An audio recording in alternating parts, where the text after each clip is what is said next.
Hey there, welcome to the Seinfeld show. We're back, baby. I'm Chris, got Laura, got Craig with me. We actually took our first week off last week. Craig's kind of here half the time now with his work for the Tennessean. Laura had a work thing going on, so he wasn't able to make it back on time. So we had Jeremy Newman come in, and Jeremy's not a big Seinfeld fan, so we ended up talking Buckeyes and the Circleville Pumpkin Show. How about that? Very nice. He wanted to talk about the Circleville Pumpkin Show, and I'm sitting here like, okay, this is going to be weird. Honestly, we could have talked about the Circleville Pumpkin Show for like an hour. He works with it down there. All kinds of crazy stories. Apparently, people call it the Circleville Pumpkin Festival, and people get ticked off. And he joked about a gang being down there. So I tried to have fun with him and talked about the Circleville Pumpkin Gang. Gang. Van Buren boys, or what's that? Is it the Van Buren boys down there? Probably. I don't know what it was. And gotta flash the sign, Chris. Yes. Well, apparently, they had a what was it? The winner was announced today, and Jeremy is one of the event organizers. I'm like, you have to bring this guy on. So I might be on a later show. Who knows?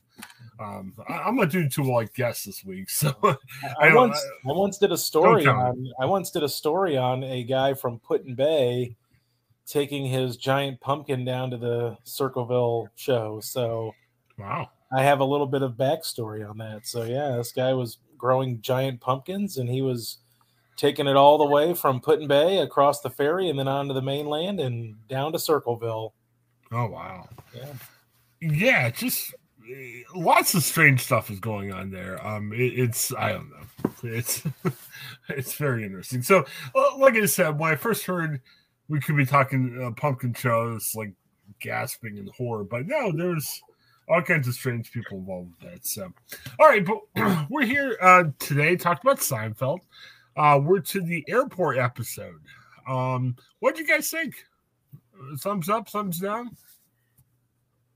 I like this one. Yeah, it's a good episode. I mean, it's probably like upper middle of the pack. It's a good episode. Maybe not quite top 10, top 20, but it's really in that fringe after that. I think it's a lot of good physical comedy. We get some George and Kramer together, which we don't really see a whole lot of, which is fun. Elaine does some great physical comedy, as she's known to do. So overall, it's a really very fun episode. Plus, there's that juxtaposition of class between first class and coach. Very interesting episode. Very funny. Okay. Well, the episode starts, Jerry and Elaine are going from St. Louis to New York. Jerry was at a show. Elaine visited her sister. And you know how it is. Sometimes, there's a change in the flight. And when that happens, somebody gets bumped up, somebody doesn't. And, very interesting. You would think if you're with a woman, if it's a girlfriend or a wife or even a friend, the nice thing to do is when there's a first class seat, you say, hey, if you're the guy, you say, hey, why don't you take the first class seat? But Jerry doesn't do that. Which is very strange. Well, she's there because of him. So right. I mean, to be honest with you, that didn't bother me at all. No. I mean, I think I might have written it down. Maybe not. She's there because of him. He did a favor for her.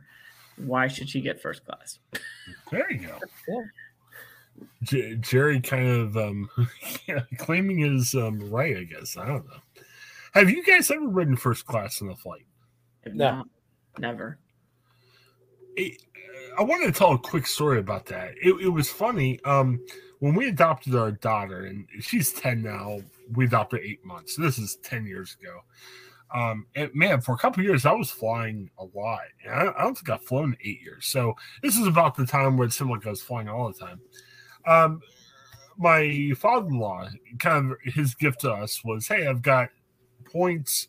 So when you go up and pick up your daughter, we flew to Arkansas. They're like, hey, I'm going to put you up in first class. So I think he bought her tickets. It was really nice.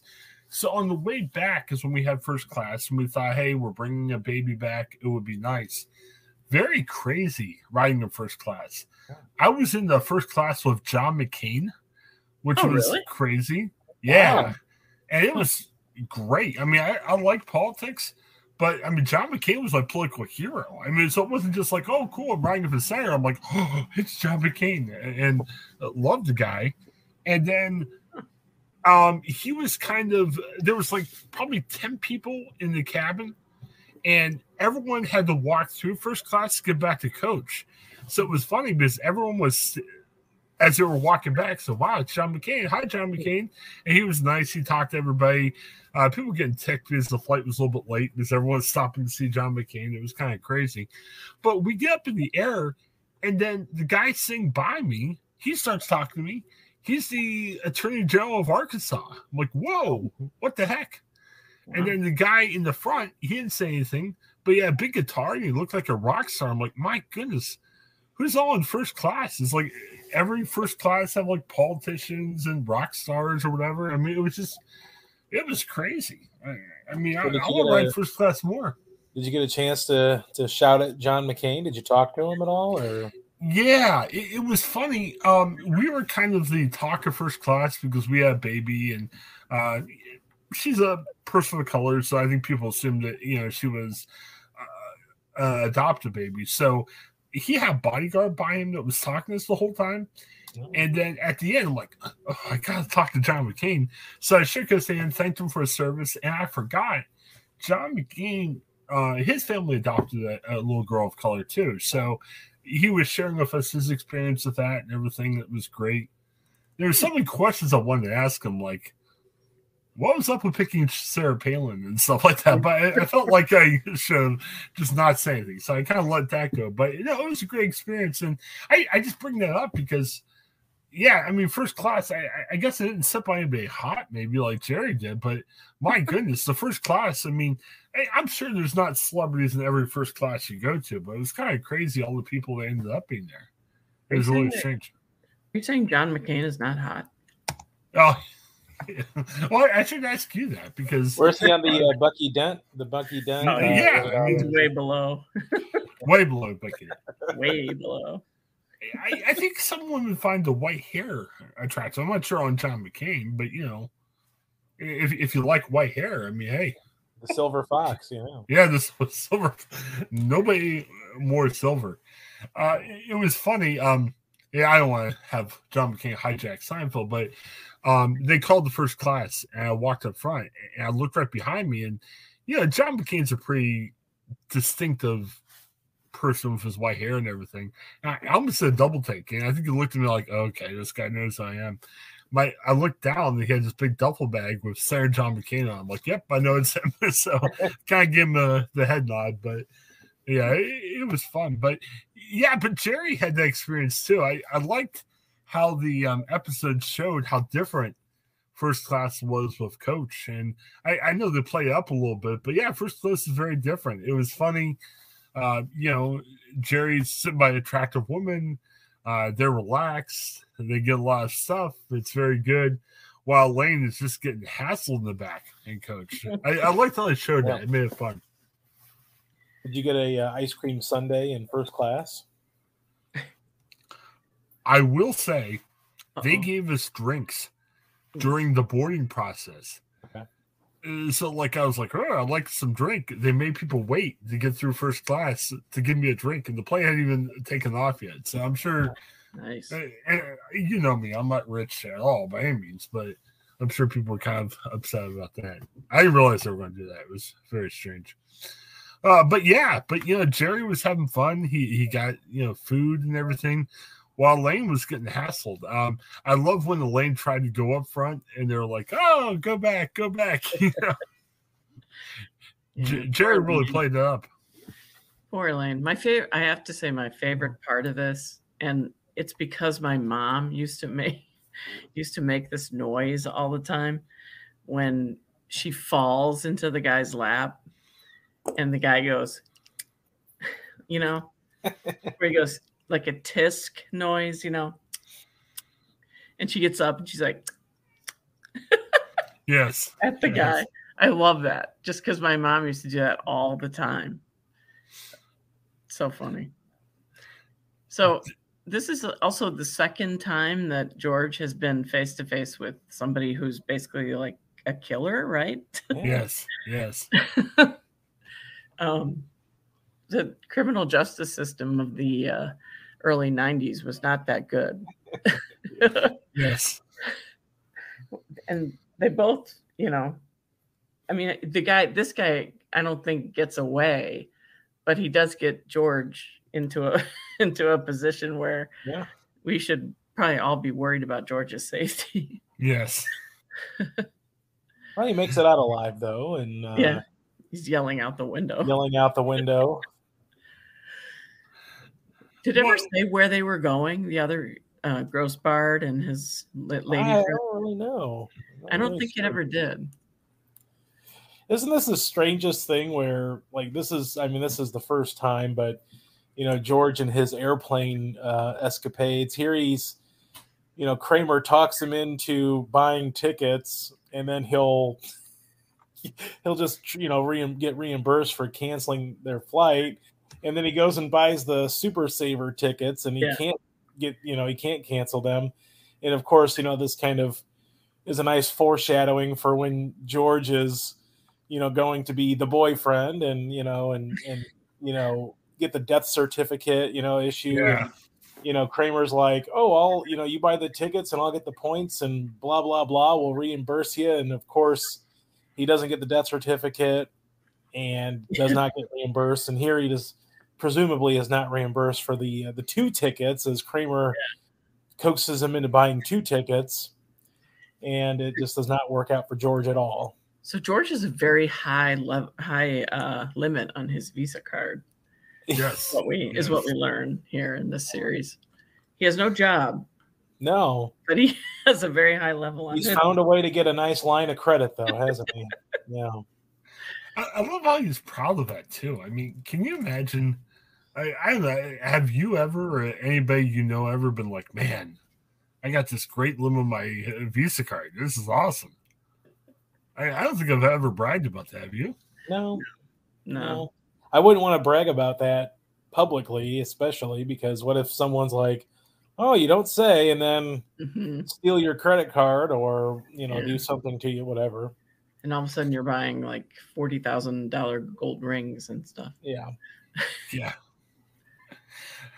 I wonder, for work this week, I was covering the case of James Corden, the CBS host that got in trouble for being weird at restaurants in New York, and the restaurant owner said, hey, this guy's kind of weird. I'm surprised. I know we didn't have Instagram back in the Seinfeld time, but you would think after a while they would flag George, after all the times he's trying to rip them off, trying to claim, he has a super saver, for a death certificate or anything else like that. Yeah. You wonder if, like, the airport Instagram page would say, hey, we're banning this guy. Man, don't let this guy in. Yes. How weird is George? Real quick on that. The thing I found weird is, and last time I checked it before we published the story was this morning, has James Corden ever talked about this? Because it was weird. We all went with the story, and we were like, oh, this guy said he called him back and he apologized, but we never heard it from James Corden about that. You think he may have said something? I don't know. Very weird. I don't know. I mean, the story I think came out, this recent one came out, what day is today? Wednesday? Mm-hmm. Like Monday, I think, right? Sunday or Monday. Yeah. And he apologized. He must have apologized like late Monday or Tuesday. So I don't know. I don't stay up that late to watch his show. I also don't like his show, but yeah. I didn't hear that he spoke about it at all. I mean, it would be interesting to hear what he would say. Yeah, on his Twitter and Instagram, there was no post as of this morning referring to it. So I don't know. Very strange. Yeah, I used to be a James Corden fan, but he got a little bit too much. Yeah, I never really liked him that much. I mean, it's funny. The same reasons that I dislike Corden are the reasons that I like Jimmy Fallon. Oh, okay. It's very weird. I love Jimmy Fallon's stupid comedy bits that he does with stars. Like, I don't know if you guys ever watch Fallon or anything, but Fallon has this stupid bit that he does where they have, I forget the name of the bit, but he has a star. They play police detectives or sheriff's deputies or something, and all they do is spit food on each other, and it's just hilarious for some reason. It's like the lowest form of humor you could ever find in your life, but it just makes me laugh. And then the only thing about Corden that I like is when he does the, they have that table with all the weird food on it that people they can either answer the question or eat the food. The best one, if you ever have time to watch it, look up the one with John Hamm, because it's hilarious, because he goes he gets totally into eating the food, because it's just at one point, this is way too much to talk about, but at one point, one of the questions, apparently John Hamm is legendary for the size of his appendage. Oh. And he says, "Can you tell me how big it is?" And he's like, "This big," he puts his hands out, and so what's in front of him is 2 shots of some kind of super hot sauce, and he hits both of them because he's like, "I am not going there." It's very funny. So I've gotten away from James Corden. There's some YouTube thing I've watched where he has this game where everybody in the row has to answer a question right, and if they do, everyone gets $50 or so. Or no, I think the last person either gets $250 or they give everyone $20 or something, and it's kind of funny that he does that, but I don't know. I will say, working for a B2B publication, we don't have access to AP, so we use iStock for our pictures, and not many James Corden pictures on iStock. We had to use kind of like a painting of James Corden as our picture. That was only iStock photo available, so yeah, it's kind of tough when you don't have AP photos or USA Today photos. You have to kind of go with what you got. So very interesting. I want to go back. We're all journalists still. Yeah, I still call myself a journalist. Going back to Laura, what you were saying about the George kind of arguing, trying to get the time. The person who got caught was like, "Hey, I'm on the cover. I have the right to that magazine because I'm on the cover." Has anyone ever said that? I mean, we've been in newspapers for a long time. Yeah. I know print's not as big of a deal as it used to be, but I was trying to think if anyone made that argument. "Hey, I'm on the cover." Yeah, I don't know. No, I mean, I think it's hilarious that he's he's basically, we don't even know what he did, right? They don't even say what he did, right. But I'm assuming he's a killer, but he's totally proud of the fact that he got caught. And he's like, "Hey man, there's a blurb about you, but look on the cover, it's me." Yeah. Yeah, I love the headline. Just said "caught." I'm not sure if I ever used that headline up front, "caught." What we had that. I hate to bring this up. It was kind of sad. It was after 9/11. Then we used to use the one-word headlines in our yeah, we did that. But I don't think we ever said. But I don't think we ever said "caught" though. No. Yeah. The closest I had to this, and this has been 10 years ago. I think I could talk about this now. We had in Massillon when I worked there, and yeah, this affects Laura. Laura's in those neck of the woods now. Real bad scandal, and I probably shouldn't mention what the scandal. It was a sex scandal in a police department. So I broke the story for the Massillon paper, and Canton got all mad because at the time everyone was owned by different places, so everyone competing against each other. We got the picture of the woman involved in the scandal, and people were like, and she worked for the police department at the time. And well, how'd you get that picture? You know, that's wild. How'd you get that?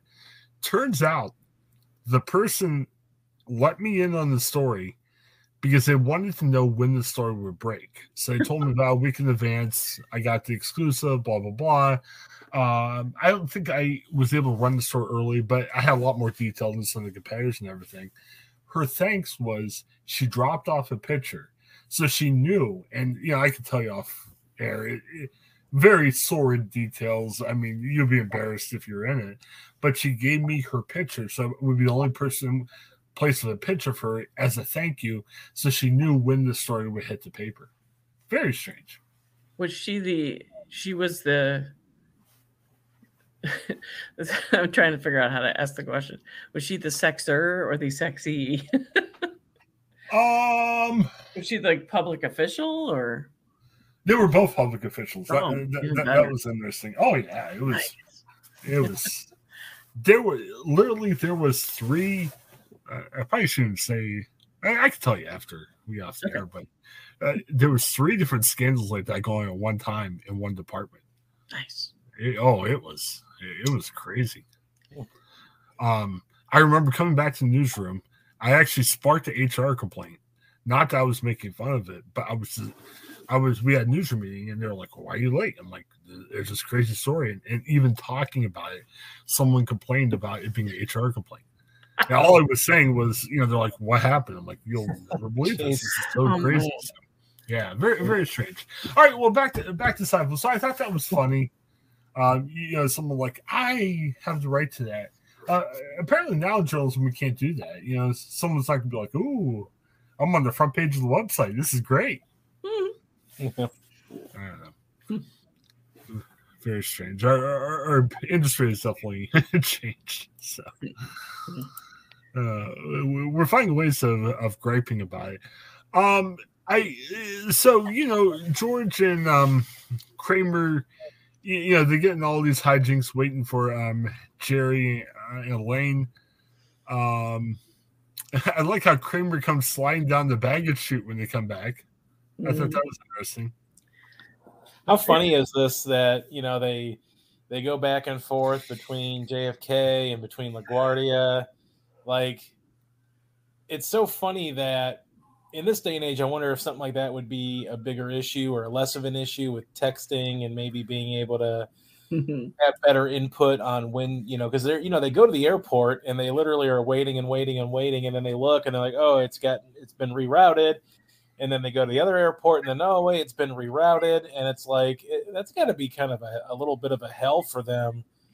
And I would think it'd be really challenging now if that were to ever happen. Now maybe it wouldn't really be as big of an issue because you could maybe get guarantee like this is where the plane's going, and I'm not really aware that planes would even go back and forth like that because of how many planes are in the air. You can't just.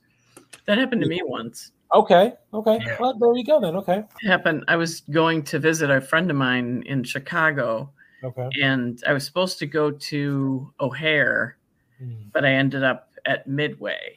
Okay. So I luckily, we found out like as we were boarding. So I luckily was able to run over to my friend and tell her. I mean, not to her, but on the phone to her to tell her. So, but I guess now you could probably text if you're on the plane, maybe, or maybe. You know, like you can, you know, you sign up for like the updates and everything, and they text everything to you. Yeah. Well, probably wouldn't be as big of a deal. I got myself in trouble. I was going to. I had a wild business trip where I went to a couple different countries. It's like Peru and Ecuador, and they told me, bring your cell phone, but don't charge it up because, you had to pay extra for our country code. And, I don't know exactly what the key was. Well, I didn't get a chance to charge it when I got back to the States. Like, we flew into Houston and we went from Houston to Columbus. So my flight changed a couple times and couldn't tell my wife. So she had to wait at the airport for a couple hours with our new child. And it was tough. She didn't like it that much. It would not be fun, no. Yeah, but I just didn't have a place. I'm running around the Houston airport trying to catch my flight because I was tired and wanted to go home. And yeah, it was tough. Yeah, Ecuador airports are very interesting too. If we had more time, I would talk about that, but I don't know. Very interesting. Anything else that we should talk about with this episode? There's a couple things I wanted to mention because there's a couple of things. Another aspect of George's obsession with everything having to do with driving, parking and making good time and getting to the airport and a perfect pickup. Are you? Okay. I'm a time cop. I like being on time. I like plan. I mean, some things just can't plan out, but I look at, my wife and I went to an appointment today and it was like an hour away and we had to go. And I'm like, we got to go at this time because we're going to run into traffic and we got to do this, we got to do that. And, make sure we're there on time. So I'm like that and I would probably be, terrible in this day and age, or in the Seinfeld era where, you didn't have GPS to get you to where you needed to go or whatever. That would probably be torturous for me because then I would really want to leave early and make sure I'm somewhere early and make sure that I know where I'm going. Yeah, but you're not doing it because you want to claim that you. Well, that's true. That's true. Perfect. That you are the perfect pickup guy and the perfect parker. I wouldn't want to be the pickup guy. I wouldn't want to be the guy that goes to the airport and picks people up if I didn't have to. But see, you're smarter than that. You wouldn't try to jump and hit the awning. Yeah. No, I would not. That'd be a disaster in itself, probably. All right. Do you think George was George and Elaine were running like a girl? No, it was fun because Kramer obviously is faster than George. Yeah, because his legs are probably double the size. Yeah. It was funny, but it was a funny physical comedy moment where he's like, "You got to get your knees up," and he's like, and Elaine too. Yeah, and Elaine too. Yeah, I mean, it's I didn't really buy into that. It was sort of that archetypal sexist remark, but it was funny. I mean, Kramer and George don't usually get a lot of alone time together on screen, and this was fun. Them going back and forth, I did really enjoy that. And I really enjoyed the physical comedy, like Kramer coming down the baggage chute, Elaine trying her best to get in and out of the aisle of the coach seat, and it really demonstrating that claustrophobia that she probably had being in coach. The other thing that maybe it's just me, but Kramer and the duty-free shop. Oh yeah. I wonder how many people in the world, whenever they hear the word duty-free, sing the duty-free song. Yeah. Yeah. I know I do. My husband and I went to we stopped at the duty-free shop at the border when we came back from a trip to Niagara Falls a couple of years ago. Okay. And the whole time I was in there, I was singing the duty-free song. I wonder if people who work at the duty-free shop get ticked off about that stuff. You know what I mean? Like, stop singing that song. They probably get mad that you say it's the worst. What does he say? The worst deal in retail? Yeah. What is duty? Tax? Yeah. Oh, man. Yeah, that would be tough. I mean, I wonder if they hate Seinfeld because of that. Like, do people at the duty-free store hate the show? I don't know. All right, anything else you got, Laura? No, I think that was good. All right. Very good. Wanted to talk about a couple other things pop culture related, and in the time we got left. Craig, we've been, YouTube TV is the sponsor of us. Check out YouTube TV. Great place to watch a bunch of stuff. And I have YouTube TV. I'm a partner of YouTube TV with a guy that's podcast with us in the past. Craig always enjoys when I talk about our partnership, but it's fun. Well, we'll just leave it at that. But Laura has YouTube TV too, so this is just my shadowy friend who partners with me on it. Okay, Quantum Leap is so cool. I like Quantum Leap, but we got to talk about other stuff. I feel like I'm what do you call it? Like I'm being paid off to pump up Quantum Leap. It's so good. Check it out.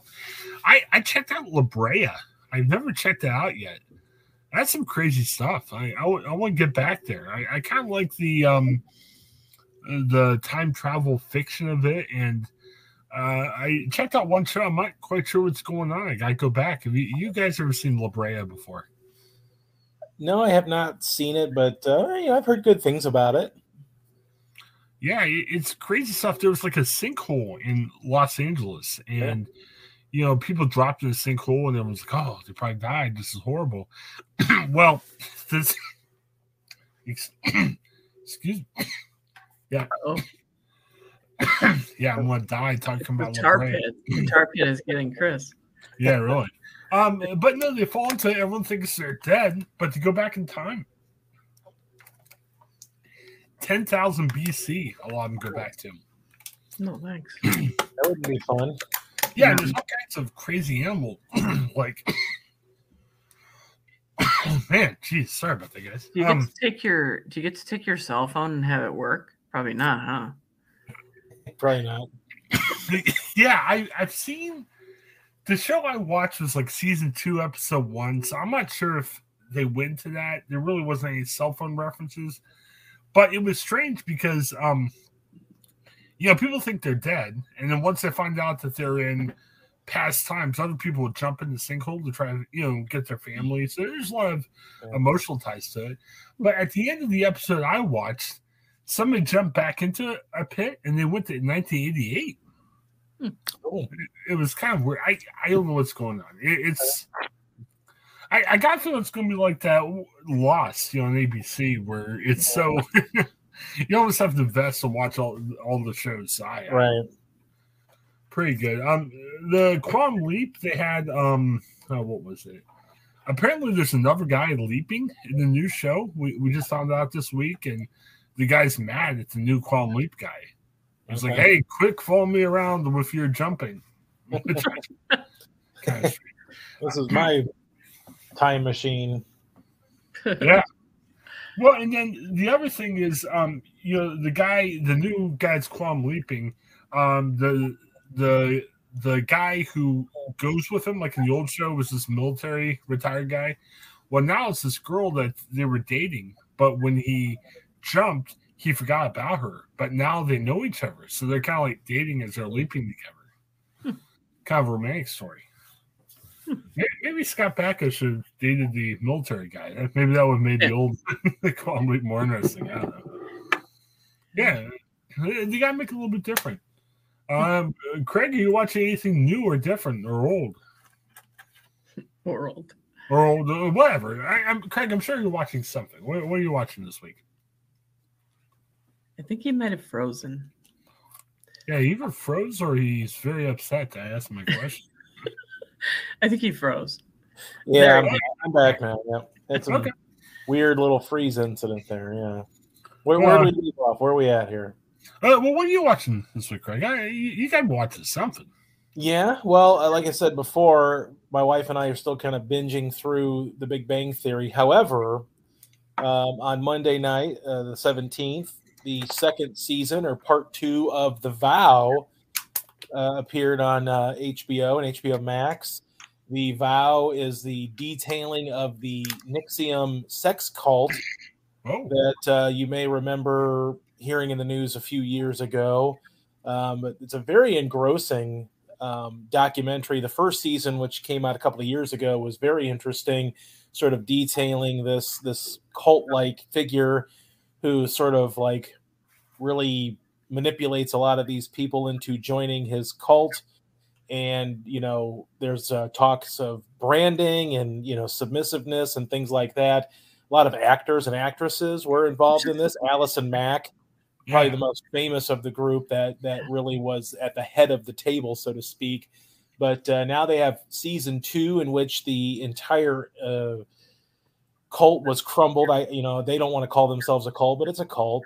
But the entire enterprise has crumbled. Now in season 2, they're detailing sort of the behind the scenes while also moving it forward in a story of the leader of the pack going on trial for, sex trafficking, racketeering. And so far, just one episode in, but a very good start to the second season. I'm a courtroom drama junkie, so I really like we're going to be getting into courtroom drama stuff with this second part or second season.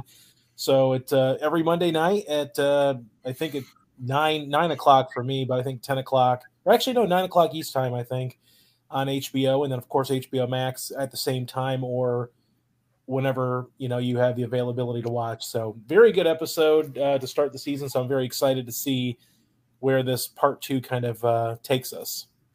Craig, I read an interview. Craig's a big HBO guy. But yeah. Oh, yeah. I talk about them so much they probably should give me a free subscription, but no big deal. I got excited when YouTube TV gave the free preview of the HBO, so I was watching the Lakers series. I binged that. Yeah, winning time. I had 2 days to watch that. I got so excited from listening to Craig talk about that. I was like watching it really quick, and I think what did you think about that? I mean, I think you mentioned that you had binge watched it, but I don't know that you had mentioned whether or not you liked it or not. It was good. I think you described it well enough where nothing surprised me. I think maybe if I said, don't tell me, and you didn't say anything, I would have had a lot more questions. I think you described it. It was crazy. I like those crazy pseudo documentaries that aren't really true. Over the top that get people mad, like all the Lakers are mad at how they're portrayed. No, it was good. Nothing bad, but you prepared me for it. If you didn't tell me anything about it, I'd come back and say, Craig, we got to do a 3-hour podcast to figure out what the heck happened. Oh, there was. Yeah, it was. Or I don't know if you heard about Winning Time. They kind of talked about Magic Johnson's rookie year. And yeah, Magic wasn't too happy with how he was portrayed. It was very. Well, and probably to some degree, rightfully so, that none of the Lakers were on board with it. But, again, it was a fictitious take on true events that were maybe manipulated in some way. But that's fine. I mean, it's one thing if you're trying to make a documentary about the Los Angeles Lakers and you do this. But it's another thing when you're making a based on true events fictional series, and you can take liberties with things like that. I think at that point you're fair game. You just let it be what it is, and there are going to be a lot of people that don't like it, especially the people Jerry West or Magic Johnson or Kareem. Of course they're not going to like it because it doesn't necessarily portray them in a positive light, but it was a very entertaining series, while having the big take it with a grain of salt about how much of it was true or not true. And I'm excited to see what they do, because they do have a second season that will be coming here in the next year or so, maybe. And so I'm kind of excited to see what they do with that series overall. Very Game of Thrones-ish. That'd be great. Yeah. Yeah, very, very interesting. And Conan O'Brien apparently he's thinking about trying to do his talk show now on HBO. So he might win me over somehow. Well, you should. I mean, there's something for everybody. And honestly, I think it's the best value in streaming. You've got quality over the quantity of Netflix, even though you still have a lot of quality and quantity at HBO Max. Obviously, there's still a lot of uncertainty with the future with the merger with Disney Discovery Plus, to see kind of what that will look like. But at the end of the day, I'm pretty excited with the future. I know they hit some bumps in the roads with the cancellation of some things, and people were a little up in arms about that, but their focus is on theatrical, which is great. They still are going to have their TV series like House of the Dragon and Game of Thrones type stuff. And that's those are for certain audiences. And, some of the things that, like the Batgirl movie that got canceled, it is what it is. It happened. But, I think the future is still pretty bright for one of the, pedigree, institutions in filmmaking and television with Warner Brothers. Man, Laura, Craig is on the take for HBO. He's got to be. I mean, did you see the passion he talks about HBO? How much do you think he's getting, what, $20,000 a year to talk about HBO? I wish. What are you getting for YouTube then? Yeah, exactly. Yeah. But I need people to click my link for me to get money. Craig's just getting the payout. They're like, hey, you just talk about HBO. And, well, we have all these streaming sites, and they're all very good in their own way. Some are better than others, I believe. But for me, HBO Max is the first one I go to if there's, whether it's something new like a Last Week Tonight with John Oliver, Real Sports with Bryant Gumbel, are definite watches for me. So, but then also, you can find shows like The Big Bang Theory if you want to stream a long-term show, like you could stream with Peacock or Paramount Plus to have some of those CBS or NBC shows. It's just, for me, it's the best bang for the buck. But we did watch Hocus Pocus 2 in the spirit of Halloween. My wife had been wanting to watch it, so we watched Hocus Pocus 2 on Disney Plus the other day to sort of change things up a little bit. Laura, before I ask you what you were watching, Hulu, you might be interested in this. I was watching, I don't have Hulu anymore. They have a big expose on Jerry Falwell Jr. coming out. I saw a preview of that. It actually looks kind of interesting. Oh, I'm all in. But it's like, I think it's like all about sex, though. Well, there was a crazy story that came out. I don't know if you heard about that. There was a young man, of age, like in his 20s, apparently, allegedly, and let's say allegedly, so I don't get sued by the Falwells over this, but apparently, like, the Falwells paid him off. Like, Jerry would watch him have a relationship with his wife. Yeah. Very great. All right, on that happy note, what are you watching, Laura, this week? Nothing new. I'm still on The Prisoner. The Prisoner? What's the name of that show? The other one. Oh, the Steve Carell one? Yeah, the Steve Carell one. The Patient. Thank you. Yeah. I think next week is the final episode. Oh, wow. So it's very interesting. To me, one of the most, this is strange, but one of the most interesting things about that show is that it's very short. It's not even, it's like 40 minutes. Wow. Whereas some of these other shows are like an hour and something, I don't know how I missed this, but apparently last year I found out there was a new season of The Sinner. I don't know if you ever watched that show. Isn't that the one on USA? It was, yeah. Oh, it's not anymore, though? Well, I think it is. I think it was, but I'm watching it on, I think, Hulu. Yeah. I loved the first two seasons. The third one was okay, but I missed the announcement that they had a fourth. And I found it yesterday, and I started watching last night, so I'm going to watch that too. I like that one. So I have two questions about The Big Bang Theory for you. Yeah. How far into it are you? Well, right now we're towards the end of season 7. Now, I will admit that when the show first came out, I watched it pretty religiously, and I really enjoyed it. But at the 4th or 5th season mark, I had a change in my schedule for work, and I wasn't able to watch it. So it was kind of a hodgepodge. But then in syndication, kind of refound it and would watch it when it was on like TBS or whatever, Fox or whatever. So would watch it in syndication, but obviously, as we all know, that's not always in order. And then my wife, actually, when we got HBO Max, that was one of their big shows that they were bringing in. She binge watched the entire series because she really had never seen it, with the exception of me watching it on syndication in front of her. And she's, oh, I'll watch it. So I told her, and I had watched like the last season when it was on CBS. Mm-hmm. So right now I said, well, let's restart it. Let's watch it. Are you in for that? Because, she had binge watched it, a couple of years ago. And she's like, sure. So we're sort of at the end of season 7. We kind of hammer it out pretty quick here. I mean, on a Sunday you can watch multiple episodes or whatever, watch a couple at night, and so we've gotten through it pretty quickly. So you've watched this episode. My favorite episode is the one where Sheldon needs a haircut and his barber got sick. Yeah. And has to go never play bongos walking down the stairs.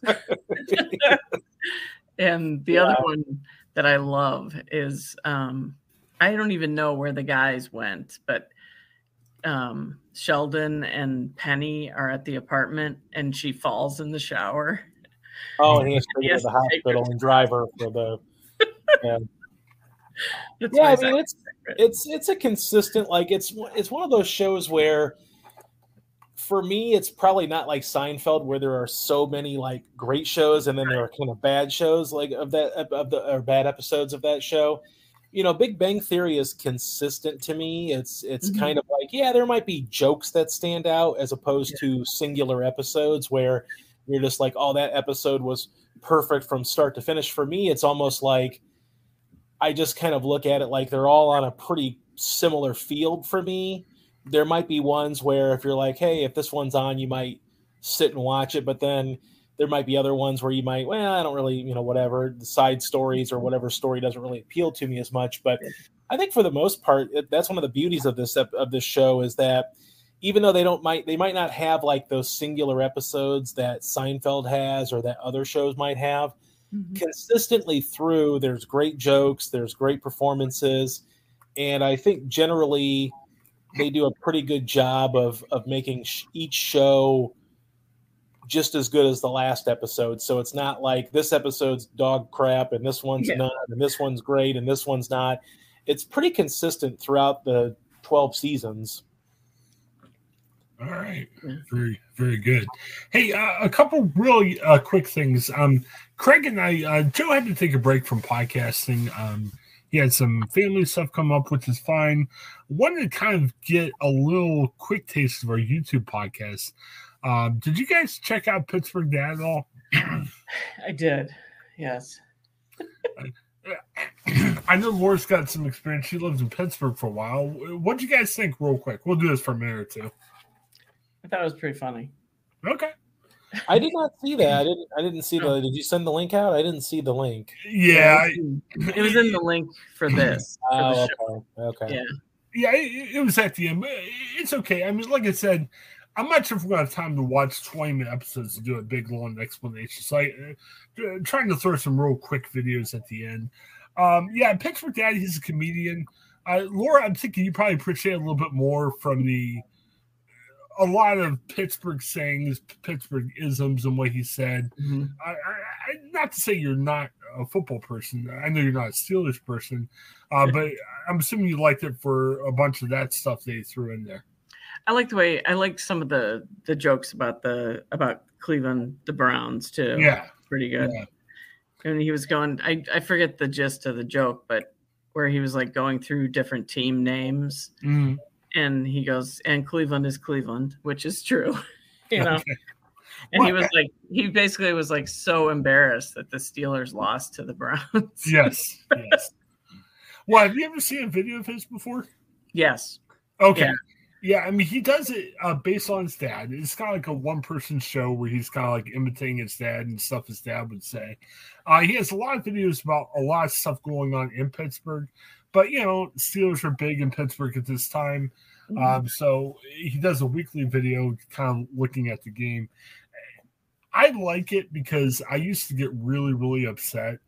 Laura, I think you commented on a post that was like 10 years ago. It was after we stopped working together. And I was just like, just getting all salty because the Browns beat the Steelers. And the one thing I like about Pittsburgh Dad is when the Steelers aren't that good, which are not that good this year, it's fun to watch him make fun of the team. So it kind of makes the losses a little bit more easier to take when he has fun with it. You should check out he always has had a weird relationship with Tom Brady. The game a couple years ago where the Patriots beat the Steelers on the catch. The Steelers had a catch that some people said was a catch, some people said wasn't. He had the greatest video because he had the Tom Brady swear jar. And it kind of kept, like, the coins kept on building up. And it would be like, beep, beep, beep, Giselle, beep, beep, beep. Yeah, Belichick and everything. It's great. So, Craig, you got to check out the Pittsburgh Dad. Let us know what you think next week. I'll do that, man. Yeah, some promos. Hey, when we don't have our podcast, we use some public news service. I get some news around for Ohio. So check those out. We're Ohioan. You need to know what's happening around Ohio, too. When I can, sometimes I get to walk each day for work. I get an hour off. So I've been kind of taping some thoughts. So check those out, too. I seem out of breath. It's probably not the greatest podcast. As I'm like, trying to talk and walk at the same time. Not very good, but don't double task. So maybe I'll do it sitting here from now on.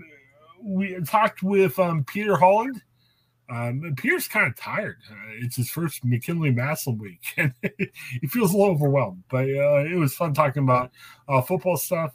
Later tonight, we are talking. I'm talking with Paul and Joe, or Goofy Etc. show. Talking about Dave Matthews coming to Columbus. He's doing a concert for Tim Ryan. I'm not as interested in the political thing. We're going to talk about the greatest rock and roll story ever, where Dave Matthews was driving through Chicago. He had to dump the waste out from his bus. That happens in the RV. He dumps it out over the Chicago River, which I don't know if that's smart or not, but there was a boat going on underneath the bus. 800 pounds of Dave Matthews and his bandmates' stuff falling over people. Man. I mean, in the bridge. It fell over the bridge to the people in the boat. How about that, Greg? Are you a big Dave Matthews fan? I'm not. I like Dave Matthews a little bit, but I wouldn't say I'm a huge fan or anything. I like a couple of his songs, but I would not want 800 pounds of his poo falling on me. Yes. Whoever you are, if your poo falls on me, I'm not your fan anymore. Yeah. I've always heard of like mosh pits developing at a Dave Matthews Band concert, and I'm thinking how, but I guess if you're that into it, you might get a little, that twinkle in your eye, and you might just decide, hey, let's mosh pit at Dave Matthews Band concert. Well, and I'm assuming Tim Ryan might be there. I'm not sure if he's going to be there in person or not, but hey, you can mosh with Tim Ryan. How about that? Well, and there's like a river going through Columbus, and there's really not boats that go in the river. Sometimes there's kayakers or canoers or anything. So if you're kayaking or canoeing the day that Dave Matthews comes, be careful. If you see a Dave Matthews bus going in the bridge of a river, Wrong. Yes. Very scary stuff. So check that out. We'll talk about that. And the Steelers, we're going to have a Steelers podcast. We were very salty the previous week because they got beat really bad. But they beat Tom Brady. I can't figure out who the Steelers are this year. They're either really bad or they play a little bit more passionate. I don't know. Hard to figure this out. NFL, man. That's the way the NFL is sometimes. You just get these weird games week to week. Well, we're also going to talk about Tom Brady. I know Tom Brady's got some personal stuff going on with his family and everything. I don't mean to make fun of that, but man, Tom Brady doesn't look like he wants to play football right now. He went to his previous owner's wedding the day before the Steelers game, and he didn't play bad against the Steelers. He just didn't look too interested. And hey, we all get like that at times, I guess. So very good. Anything going on with you this week, Craig? I'm going to try to talk to George. A lot of new movies coming out, but hopefully we'll get one in for tomorrow. No Bob this week, as Bob is on vacation down in Florida and also Alabama. So wish Bob all the best there, as he has a lot of fun if you follow him on Facebook. Laura, one of the separate podcasts Craig does, there's a New York City film reviewer that I've gotten to know. So Craig talks about films, and this guy doesn't post on social hardly at all. But when he goes on vacation, lots of posts from this guy. He's a big guy, and we retreated to a shirtless photo of him emerging from the water. Oh my! Yes. No, thank you. Yeah, it wasn't Bucky Dent. Now again, I have a hard time knowing who's attractive men and who's not. You know? I didn't get Bucky Dent vibe from look at that photo. Holy cow! Very few are Bucky Dent. I don't even know if Bucky Dent is Bucky Dent anymore. Bob, if you're listening, we love you, Bob. I'm not making fun of you. You're brave for a picture of you emerging from the water. Yeah, it's kind of wasn't there like the Halle Berry? Maybe Yeah, he was trying to emulate the Halle Berry emerging from the water. Maybe a James Bond man. Yeah. Instead of a Bond girl, maybe a James Bond man. Well, maybe the next James Bond be a woman, and then so Bob. I think there's a good chance. Yeah. I think they were trying to make I don't know if you saw the most recent. Right, Lashana Lynch, yeah. Well, maybe Bob's putting out his a B-roll tape, for his audition, perhaps. He wants to be the lead man. Yeah. By posting a picture on his personal Facebook page. Yeah. Holy cow. All right, well, it's that time. So for Craig and Laura, this is Chris. Thanks for checking out our Seinfeld / pop culture show. Have a great night, everybody. Hi, I'm Jennifer Mooney. Welcome to what is our new Hope Interrupted podcast based on the work from our book, Hope Interrupted, that I co-authored with my good friend Byron McCauley. Hey, Jennifer, I'm looking forward to this podcast as much as I was looking forward to writing this book with you. We hope to interview some high-impact folks as well as have a little fun. We're going to cover stories of hope. To learn more about our podcast and our book, please visit www.hopeinterrupted.com.